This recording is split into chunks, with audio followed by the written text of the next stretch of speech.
दलाल बिचौलिया और पूंजीपतियों से छुटकारा के लिए भारतीय परिवार केवल संपत्ति बनाने के लिए नहीं बल्कि मजदूरी और बढ़ती महंगाई में अपना गुजारा करने के लिए इस बजट में जीडीपी है लगभग 197 लाख करोड़ रुपया के अनुमान का ये बोझ है। मैं आग्रह करूंगा कि लगभग जो स्थिति है, मैन्युफैक्चरिंग आज भी केवल 11 से 12% कार्यबल रोजगार दे पा रहा है। 2019 में कॉर्पोरेट टैक्स लगभग 30% से घटाकर 22% किया गया और 3% टैक्सेस ही कॉमन लोग, बड़े लोग देते हैं। 100% अप्रत्यक्ष टैक्सेस जो है वो कॉमन लोग देते हैं और उसके बाद कॉमन लोगों की स्थिति इतनी दयनीय है, गरीबी के लिए कुछ भी नहीं, फार्मर्स के लिए नहीं, छात्र के लिए नहीं, बेरोजगारी के लिए नहीं। मेरा आपसे रिक्वेस्ट है कि जीएसटी में 2-3 चीज़ों पर ध्यान देना पड़ेगा, खाद पर, तेल पे, दवाई पे, सैनिटरी पे, कपड़े पे, स्वास्थ्य बीमा पे और गृह ऋण बीज पे और शिक्षा न्याय पे और आवास जो गरीबों के लिए है उस पर। मेरा रिक्वेस्ट है कि बेरोजगारी जो ऋण है वो बेरोजगारी भत्ता को बीए किए हुए युवा कम से कम 8,000 रुपया बेरोजगारी भत्ता जो लगातार डिमांड उठ रहा है और बच्चियों के लिए उस पर कुछ भी नहीं है। युवा रोजगार के लिए ऋण का ब्याज, सूद और ब्याज को खत्म करते हुए सरल प्रक्रिया से 10 से 20 लाख लोन कंपलसरी किया जाए। 1 साल के बाद उस रुपये को बैंक के द्वारा मंथलीकरण करके उसको रोजगार दिया जाए। निजी क्षेत्र में OBC, EBC, ST, SC, minority को स्किल युवाओं को 60% आरक्षण निजी क्षेत्रों में कंपलसरी, जिसमें बेटियों की भागीदारी को हर कीमत पर बढ़ाया जाए। किसी भी परिस्थिति में ST, SC, OBC, EBC, minority युवाओं की जो बेटियों हैं उसमें 60% आरक्षण देकर रोजगार देने की भागीदारी आवश्यक है। मत्स्य पालन, पशुपालन, मधुपालन में दलित, एसटी, ईबीसी के युवाओं को बढ़ावा जो एकदम कहीं से भी नहीं है उसकी बहुत ही जरूरी है। छात्रवृत्ति की आवश्यकता बहुत ज़्यादा है, उस पर कहीं भी कोई प्रावधान नहीं किया गया। एग्जामिनेशन के लिए जो मिडिल क्लास, लोअर क्लास के बच्चे हैं जो प्रतिभा को जो एक्सेस बढ़ाते हैं उसके लिए कोई भी प्रावधान एग्जामिनेशन के लिए नहीं है। छात्रों में मिडिल क्लास, लोअर क्लास को जो गरीब छात्र हैं उसके कोचिंग की व्यवस्था को कंपलसरी और फ्री करने का कोई प्रावधान नहीं है। गरीब छात्रों, खास तौर पर ईबीसी, ओबीसी, एसटी, एससी और जनरल क्लास के जो गरीब लड़के हैं उसके छात्रावास की व्यवस्था के लिए कोई भी व्यवस्था नहीं है, जिसका सबसे ज़्यादा बोझ छात्रों पर पड़ता है। उसकी छात्रावास की पहल होनी चाहिए और ख़ास तौर पर बेटियों का छात्रावास ये कंपलसरी टाउन में करना चाहिए ताकि उसको किसी भी तरह की सुरक्षा को मुहैया कराया जाए। पेंशन में वृद्धा पेंशन, निःशक्त पेंशन, विकलांग पेंशन को इसको किसी भी कीमत पर हर महीना और कम से कम 2,000 से 3,000 पेंशन की व्यवस्था का कोई मतलब नहीं है।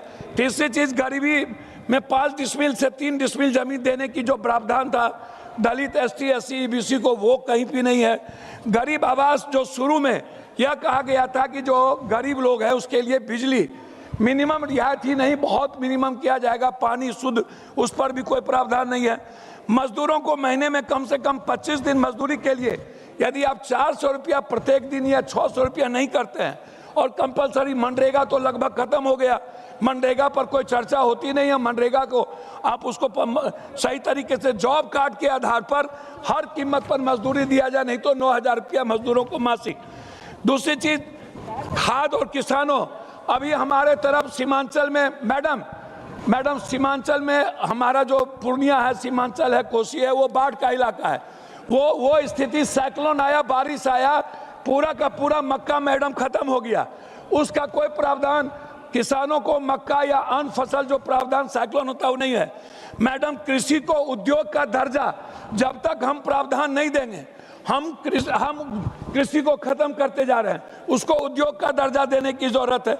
सरकार गांव में किसानों के फसल खरीद के लिए दलाल, बिचौलिया और पूंजीपतियों से छुटकारा के लिए सरकार खुद मिडिल क्लास किसान, लघु किसान, बटाईदार, बंधुआ जो किसान है उससे फसल खरीदने की प्रावधान खुद करे।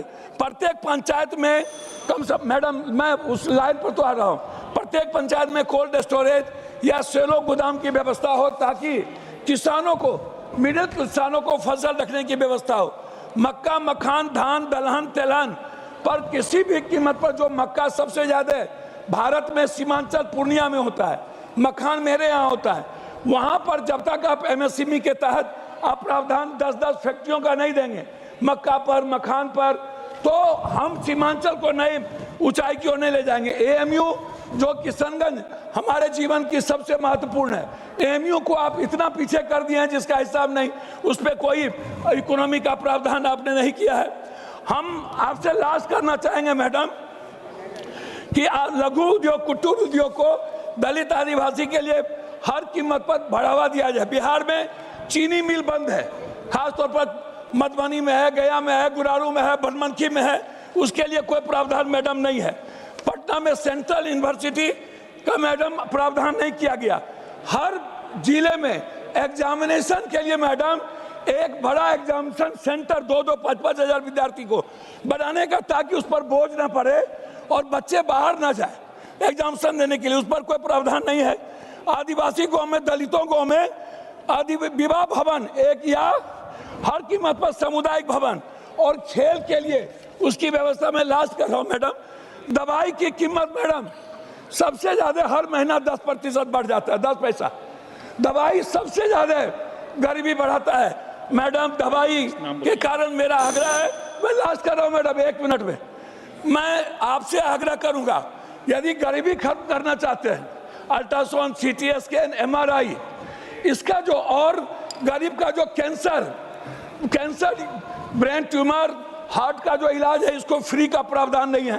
ये जो ओबीसी गरीब का है, तो मेरा आग्रह है जो जांच है वो सरकारीकरण होना चाहिए, निजीकरण। लास्ट कर रहा हूं मैडम, लास्ट है। दूसरा मैडम आपसे आग्रह है मेरा कि हर कीमत पर जो गैस की बात हो रही है, जो दलित आदिवासी गरीब हैं, उसकी रिफिलिंग, गैस की रिफिलिंग सरकार के तरफ से बिल्कुल फ्री किया जाए।